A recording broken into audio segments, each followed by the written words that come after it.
నేను అదేగా మన మాధ్యమంలో లాస్ట్ టైం అడిగింది, ఎందుకు రాలేదు మరి? హైందవ శంకారావం లక్షల మంది చేశారు, ఆశ్రమ వాసుల్ని మొత్తం బయటికి తెచ్చి కూలగొట్టారు. ఏమైంది సనాతన ధర్మం?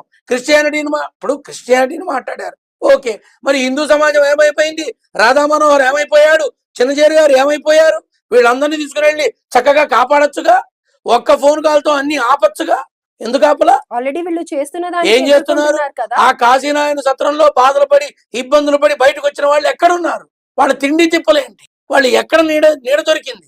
ఏ శాస్త్రంలో ఇతర మతస్థుల్ని ఇలా పోల్చొచ్చు అని చెప్పడం జరిగిందో నాకు అది ఫోటో తీసి దొరకడం కష్టమేనమ్మా.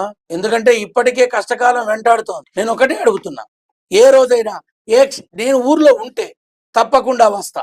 నాకు కావాల్సింది ఒకటే, మన భగవద్గీతలో ఉందా, బైబిల్లో ఉందా, ఖురాన్లో ఉందా? ఇంకో మతానికి సంబంధించిన మనిషిని పొట్టేళ్ళు గొర్రెలు అని మాట్లాడమని చూపించమను, లేదంటే క్షమాపణ చెప్పమని అందరికీ. నేను తప్పైతే నిస్సిగ్గుగా చెప్తా, నేను సిద్ధమే, అది ఎవరికైనా సరే. ఎందుకని? ధర్మం తప్పి బ్రతకను, బ్రతికినంతకాలం మనిషిగానే బ్రతుకుతా.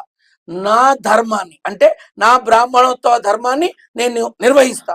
నా మడి, నా పూజ, నా పునస్కారం, నా మహానివేదన, నా ఆ పద్ధతులన్నీ, నా వంటగది, నా పూజ గది అక్కడ దాకానే. బయటకు వస్తే నేను మనిషినే, మామూలే.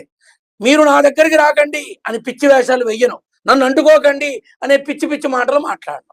అమ్మ రేపు నేను ఎక్కడన్నా కుప్పకూలిపోయాను అనుకో, సపోజ్ అనుకుందాం, వెళుతూ వెళుతూ కుప్పకూలిపోయాను అనుకో, అక్కడ ఉండే పండ్ల ముక్కునే బండివాడు, చెరుకు రసం బండివాడు, అలాగే ఆటో వాడు, వీళ్ళంతా ఉంటారు.